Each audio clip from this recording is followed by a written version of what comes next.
Greetings, this is Greg. The de Havilland DH-98 Mosquito and the Lockheed P-38 Lightning are two of the most iconic World War II airplanes, probably the most iconic twin-engine World War II airplanes. In this episode, I want to compare and contrast the performance capabilities of these two. They are very different from each other in design and somewhat different in capability. However, their overall performance is closer than you might think. In terms of basic specifications, horsepower, weight, and speed, they are similar, and they both have solid war records, flying air-to-air and air-to-ground missions. When talking about any World War II airplane, especially for comparative purposes, a lot comes down to the specific version of the plane being discussed. There is a huge difference between a P-38E, which is a 1941 airplane, and a P-38L, which is a 1944 airplane. The Mosquito improved throughout the war as well. I'm going to have to settle on specific versions of each plane from a specific period of time in order to have a meaningful comparison. For the P-38, I'm going with the P-38G model. This is a mid-1942 model running on 100-octane fuel. That represents the P-38s that did a lot of the heavy lifting in 42 and the first half of 1943. In fact, this is the very model that flew the mission to kill Admiral Yamamoto that took place in April of 1943. The P-38G model lacks the upgraded chin-mounted intercoolers of the later J model, which came out in August of 43. The J models and later variants had more powerful engines and better intercooling to capitalize on it. They also had more internal fuel, could carry greater bomb loads, and had a host of other upgrades. However, because of the time period I'm choosing, I'm using the G model for this comparison. For the Mosquito, obviously I have to pick a version from that same time period, and one that's all around capable. It has to be able to fight air-to-air or air-to-ground like the P-38G. I'm using the Mosquito FB VI with the Merlin 21 engines, which is an honest 1942 and 1943 airplane. It's a true fighter-bomber and should fit into this comparison very well. Of course, as with the P-38, there are later versions of the Mosquito, and they were improved. Some had dual-stage superchargers and a lot more power, especially at higher altitudes. In fact, there were better versions of the FB-6 with more powerful single-stage Merlins. However, we are looking at 1942 and into the first half of 43 and on 100-octane fuel. The Merlin 21-powered Mosquito FB6 fits the bill perfectly. So neither of these planes represent the zenith of their respective series, but they do represent the closest thing to an equitable comparison between these two airplanes that we are likely to get. The Mosquito is the bigger and heavier plane, max takeoff weight 20,500 pounds. The P-38G is close with its maximum takeoff weight of 19,800 pounds, only about 3.5% less than the Mosquito. For you folks at home using the metric system, I'll add those numbers in on screen. Empty, again, the Mosquito is a bit heavier, coming in at 14,100 pounds, with the P-38G tipping the scales at 13,200 pounds. Again, pretty close. Wingspan, close as well. The P-38's wingspan, 52 feet. The Mossie's is only 2 feet 2 inches bigger. The Mossie is significantly longer, however, about 6.5 feet longer at 44 feet 6 inches. In terms of size, both planes are larger than any single-engine fighter from World War II, but smaller than almost all the twin-engine bombers. They are in a space that is mostly occupied by twin-engine heavy fighters like Germany's Messerschmitt Bf-110 or Japan's very rare Ki-96. So the Lightning and Mossie are close in size and weight, but what about horsepower? They're close there too. The P-38G has a maximum of 1,425 horsepower from each of its Allison V12s running on 100-octane fuel. The Mossie with Merlin 21s has 1,460 horsepower per side, also running on 100-octane gasoline. Of course, that's peak power, and the Merlin would often make less due to supercharger throttling losses, something that wasn't a factor for the P-38. So there are situations where the P-38's Allisons make more power than the Mossie's Merlin 21s. Now, while these basic specifications are in the same ballpark for both airplanes, what's striking, at least to me, is the radically different way the planes were designed and the engines were set up. The Allison V12s in the Lightning have turbochargers, one in each boom, feeding into rather small leading-edge intercoolers, one in each wing. From there, the charge air goes into a single-stage, gear-driven supercharger mounted on the back of each engine. The P-38's gear-driven supercharger has a single drive ratio that's often referred to as single speed, not to be confused with single stage.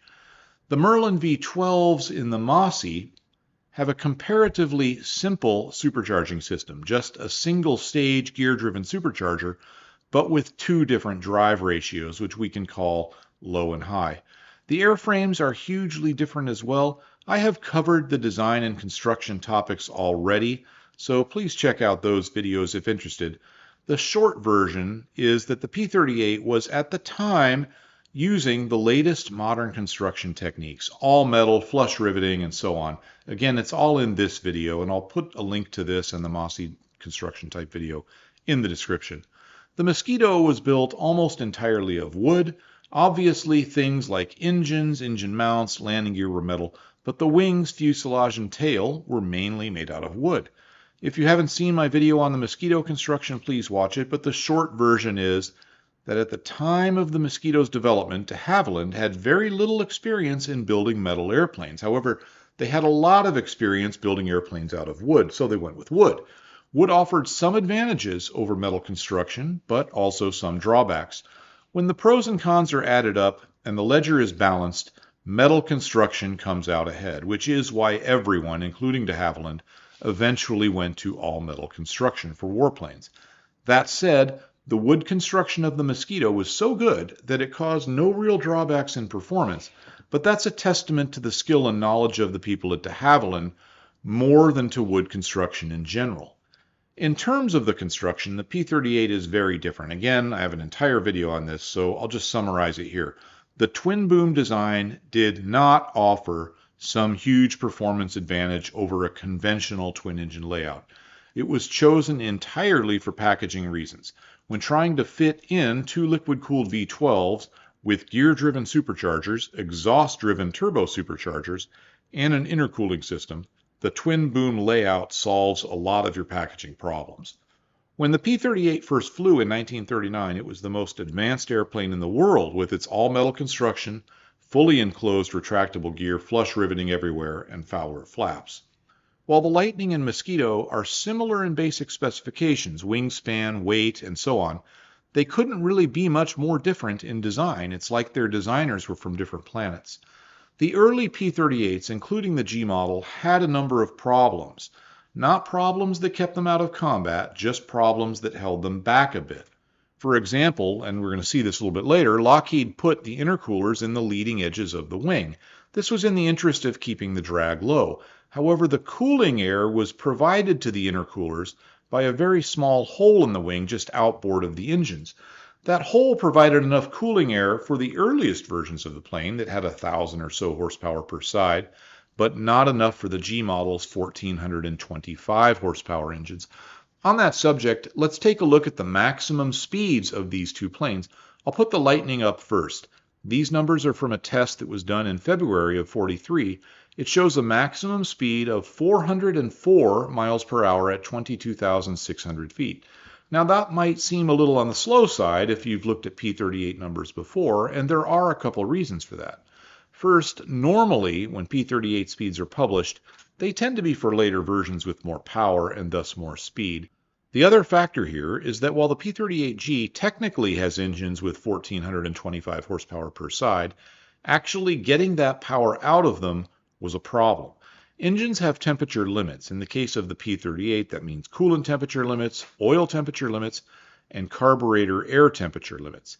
The P-38G's speed was often limited by the carburetor air temperature limits. As each engine's turbocharger provides more and more air, more and more boost, that air gets hotter. It's the intercooler's job to remove that heat from the air and cool it back down before it gets to the carburetor. In the case of the P-38G, and in this specific test, the engine would reach its carb air temp limit of 57 degrees centigrade or 135 Fahrenheit before they could get enough manifold pressure to have 1,425 horsepower. Now, I know there are probably some automotive guys listening thinking 57 degrees centigrade is not an especially high air intake temperature on a forced induction motor. And you're right. If that temperature was the temperature after the turbo where the air was going into the intake manifold on a car, it would be on the high side, but not crazy high. However, the carb on the P-38's Allison V12 is before the mechanically driven supercharger. So this can be thought of as the intake temperature to the supercharger, although actual temp at the supercharger will be slightly lower because the fuel coming out of the carb will cool it. The point, however, is that the mechanically driven supercharger is going to drive the temperature up from that starting point of 57 degrees centigrade. That's why it's a problem. At no point in this speed graph were those engines on the Lightning putting out 1,425 horsepower. 1,320 was the highest point, and it was often down around 1,220. Now, it would have been quite a bit faster had they been able to get that 1,425 horsepower, but they weren't. And the reason is carburetor air temperature. They were limited by this temperature to about 44 inches of manifold pressure instead of the 51 inches needed to generate full power. This really shows how badly the early intercooler held back the P-38s until the J model arrived. On the plus side, there was no time limitation for these power settings, so it could run at these speeds until the plane ran out of fuel. And I should also mention that the test I used for this data only went down to 5,000 feet. So I subbed in data from a P-38F there down to sea level. So this chart isn't perfect, but it's as good as we can get for a 1942 P-38G model. Now we're going to look at the speed of the Mosquito for comparison. As always, it's not that simple. There are no tests of an FB6 variant with Merlin 21s on 100 octane fuel with the plane in good condition. I had to substitute in something, and I went with the Mosquito Mark IV, which is a bomber variant, but with the same engines.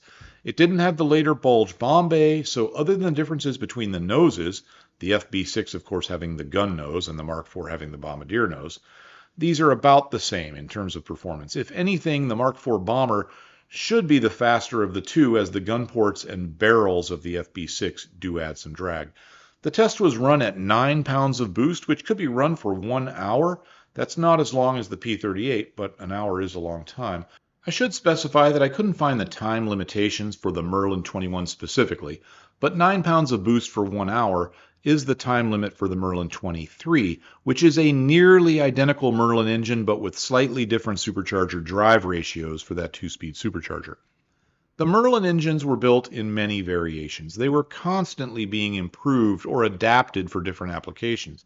Some of the Merlins, including the 21s, 23s, and 25s, were unique to the Mosquito and had their coolant flow reversed because of the way they had to connect to the wing-mounted radiators. In terms of speed, clearly, when talking about 1942 to mid-1943 variants on 100 octane fuel and with no bomb loads on either airplane, the P-38 is the faster of the two. Below 15,000 feet, the Lightning has an average advantage of about 15 miles per hour, with the gap widening to about 30 miles per hour or more at higher altitudes. Does that matter? Well, yes, because a fighter can't shoot down what it can't catch, and it needs to have a pretty big speed advantage over a bomber to overtake it. For example, if a fighter can only overtake the bomber by 10 miles per hour and it's 20 miles behind, it's probably never going to catch up. Let's add in the maximum speeds for various Axis bombers and reconnaissance planes that the P-38 or Mosquito could be reasonably expected to encounter in 1943. The German Ju-88 was considered a fast bomber early in the war. Let's add it in.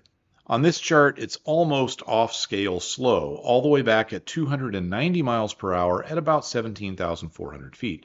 Clearly, either the Lightning or Mosquito will have no problem overtaking a Ju-88, even with the Ju-88 flying, as it's shown here, at its best altitude for maximum speed. Obviously, I don't need to put up the entire speed curve for the Ju-88, as there is clearly no altitude at which it stands a chance in this speed contest. In fact, I couldn't graph it on this chart anyway. The rest of the curve is obviously off scale to the left. What about a Messerschmitt Bf-110? It's a twin-engine heavy fighter with decent ground attack capability. In fact, in basic specification, it's sort of in the same category as the Mosquito FB6 or P-38G.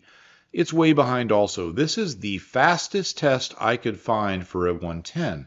It's a 110G hitting 351 miles per hour at just under 20,000 feet.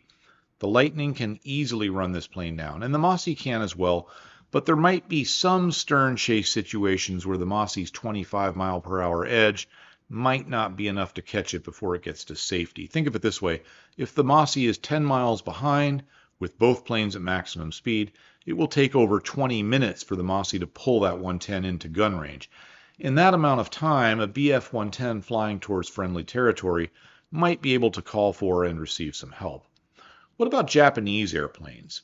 We have the Ki-49 Storm Dragon, or in U.S. terms, Helen. The Japanese considered Helen to be a heavy bomber, but by U.S. standards, it's more of a medium bomber. The Helen could reach 306 miles per hour at 16,000 feet. Clearly, it can be intercepted easily by either plane, but consider which plane you would rather be in for that interception. And that's not a rhetorical question with an implied answer. It's really something I think worth thinking about. By Japanese bomber standards, the Helen has some decent defensive firepower, including a rearward-firing 20mm cannon in the dorsal position. The real speed machine that P-38s had to intercept was the Mitsubishi Ki-46, codenamed Dyna by the U.S. This thing could do 375 miles per hour at 19,000 feet. Let's put that on our chart. The Dyna is very difficult to intercept. It's a reconnaissance plane, but it does have one rearward-firing machine gun and a flexible mount. The Dyna is also an early war airplane. It first flew in 1939, and for a period of time, the Lightning was the only plane that could be reasonably expected to intercept it. Plus, the Dynas got faster as time went on. In 1944, they were doing 399 miles per hour. Of course, by then the Lightning and Mossie were both faster as well. So far, it's clear that the P-38G is faster than Mosquito FB 6, at least with the planes configured as fighters. But what about with a bomb load? The Mosquito FB 6 can carry two 500-pound bombs internally. Note that a pure bomber version of the Mosquito in this time period could carry four 500-pound bombs internally. But in the FB6, the front half of the bomb bay is used up by those four 20mm cannons. In fact, the FB6 bomb bay doors are operated a bit differently too. There are four of them, with the forward pair opening up only for servicing the guns. The rear doors would open to drop the bombs. The point here is that the fighter-bomber version of the Mossie could take 1,000 pounds of bombs internally, thus with no penalty in parasite drag. Thus, for a given weight, that's an important qualifier, for a given weight with no loss of speed. The highest bomb load shown in the P-38G's pilot manual is 1,100 pounds. Later versions could carry a lot more. In fact, the very next model, the P-38H, could carry 3,200 pounds of bombs. However, the number from the October of 1942 P-38G pilot manual was 1,100 pounds, so that's what we're going to use. Now, this is going to be interesting. Which do you think will be faster with each plane carrying about 1,000 pounds of bombs? The P-38, when clean, is obviously the faster airplane. We've determined that.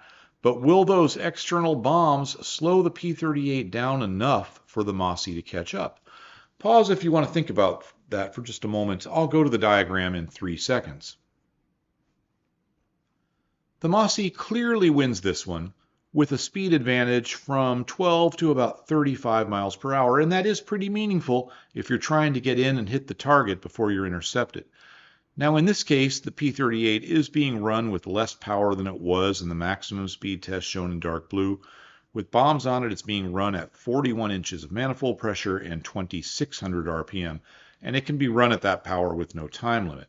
For the max speed test, they were running 44 inches, probably 3,000 RPM, although it could have been 2,800.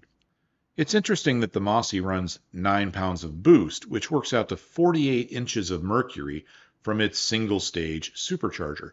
Considering all the extra complexity of the Lightning's turbocharging system and intercooler, you would think its Allison engines would be able to get away with more manifold pressure, but when compared with the Merlin 21, that's not the case. It's especially surprising when you consider that the Merlin 21 has only a single-stage supercharger. Real quick, single stage means you have one supercharger. Dual stage means you have one supercharger blowing into another one, essentially two superchargers. In any case, the Merlin 21 is a single-stage supercharger with no intercooler.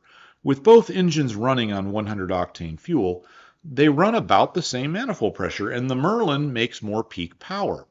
I think there are a few reasons for that. First, as I've said a couple times already, the 38G's intercoolers are not capable of handling the requirements of that 1,425 horsepower engine. They were designed for a 1,000 horsepower engine. Second, Rolls-Royce used a relatively low 6-to-1 compression ratio, allowing more boost without the risk of knock. The Allison V12 and the Lightning ran 6.65-to-1 compression, quite a bit higher. So, in terms of level speeds, it's an easy conclusion. As a fighter, the P-38G is the faster of the two, but as a bomber, it's the Mosquito. What about dive speeds? Neither of these planes have great dive performance by the standards of World War II fighter planes. The Mosquito FB VI has a maximum dive speed of 425 miles per hour indicated, or about 435 calibrated. I say about because the airspeed indicator error correction chart for this airplane doesn't go high enough. Its Mach limitation, which will be the dive speed limitation as the plane goes above 10,000 feet, is about 0.70 Mach, in other words, 7/10 the speed of sound. As bad as those numbers are by World War II fighter standards, the P-38 is actually slightly worse. The P-38 had a limit of 420 miles per hour indicated, only about 405 calibrated. Its maximum Mach limit is about Mach 0.68, which is the limiting factor at altitude. So that's a win for the Mossie, although only by a small margin, and neither one of these airplanes are going to be able to dive away from a FW-190 or BF-109 and escape. Climb rate goes to the P-38, and it wins this one pretty easily. On the way up to 15,000 feet, it averages 3,523 feet per minute. That's not at maximum power either. It gets to 15,000 feet in about 4.5 minutes. Now, this wasn't at maximum weight, but this was for a P-38 with all guns and ammo and 180 gallons of fuel. Full fuel in the P-38 is just over 300 gallons. There are no tests I can find for a Mosquito FB VI climb performance with Merlin 21s on 100-octane fuel, but we do have such a test for a Mark IV bomber.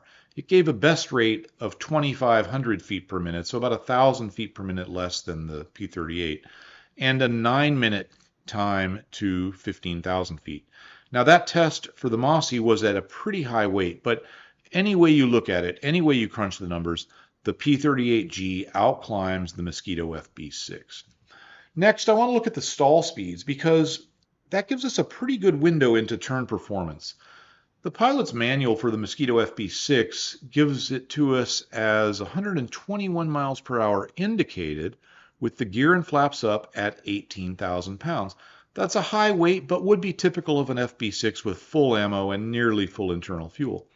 As always, the problem is figuring out what that is in terms of calibrated airspeed. The pilot's manual doesn't say, or if it does, I missed it.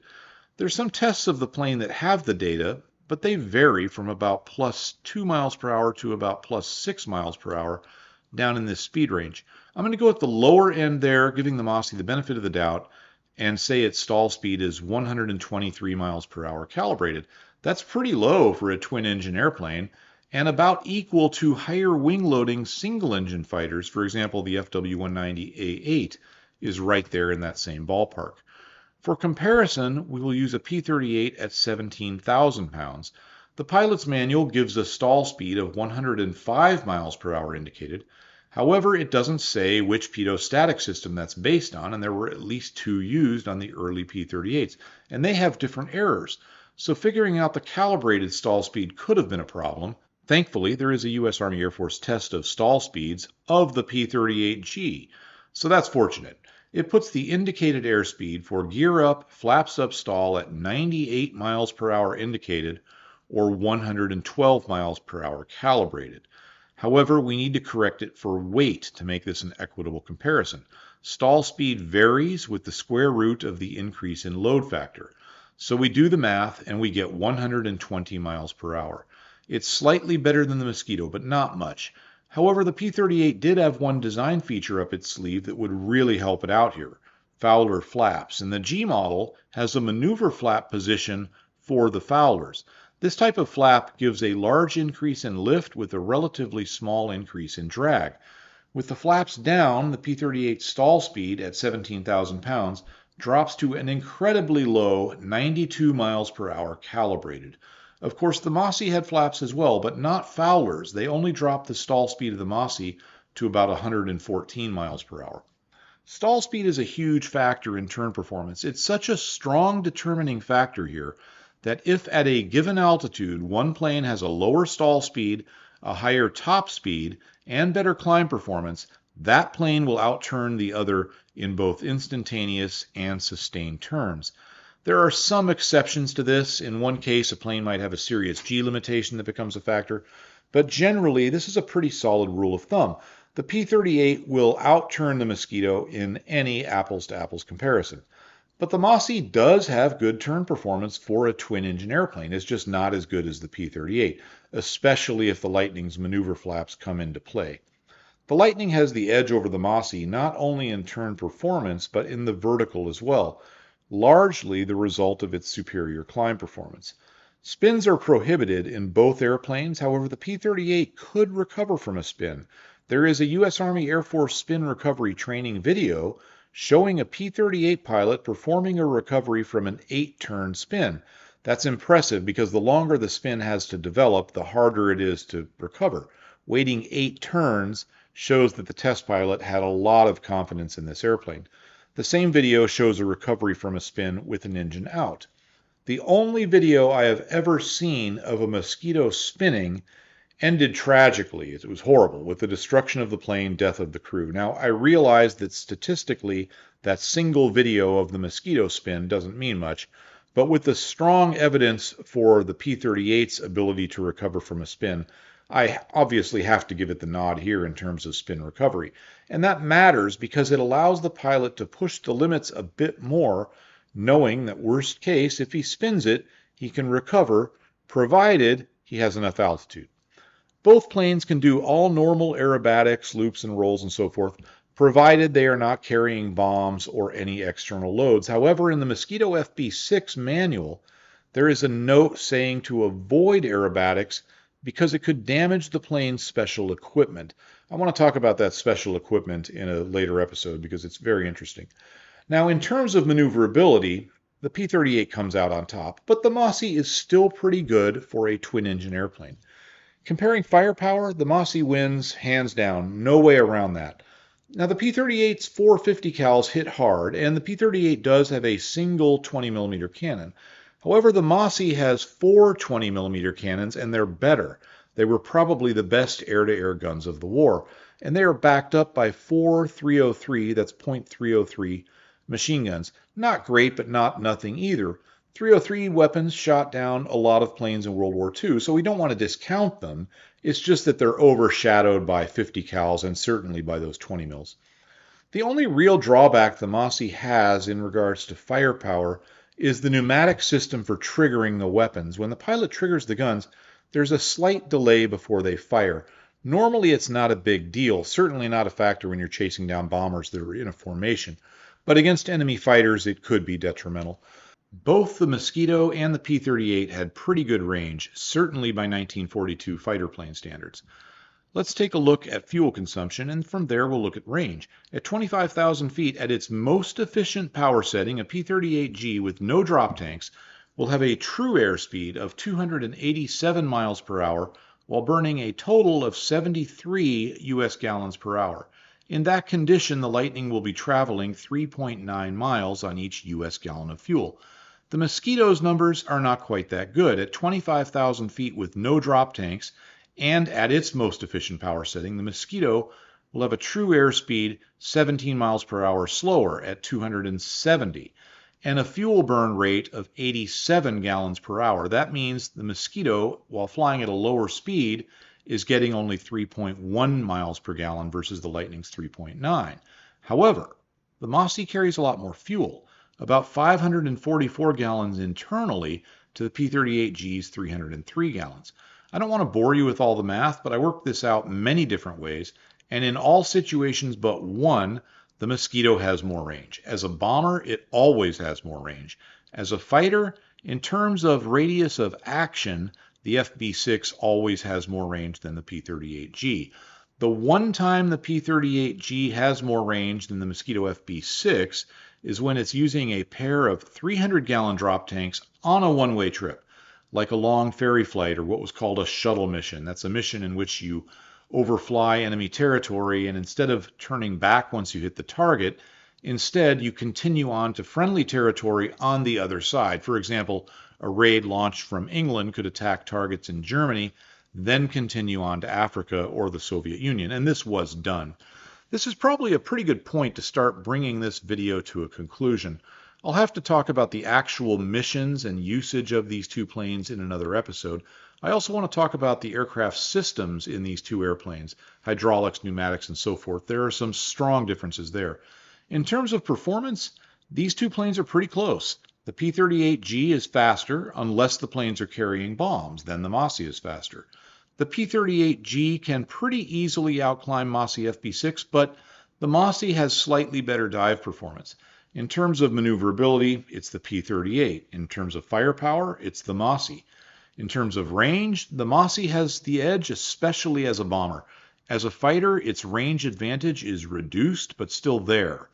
Only in shuttle missions or ferry flights, and those weren't the norm, but only in that type of mission does the P-38G have greater range than the Mosquito. I think it's interesting that these two planes were built in totally different ways, yet the end results are closer than I would have thought. At this point, I'm thinking about all the other things I want to say about these two planes, their systems, how they fared against enemy fighters, how they fared against enemy bombers.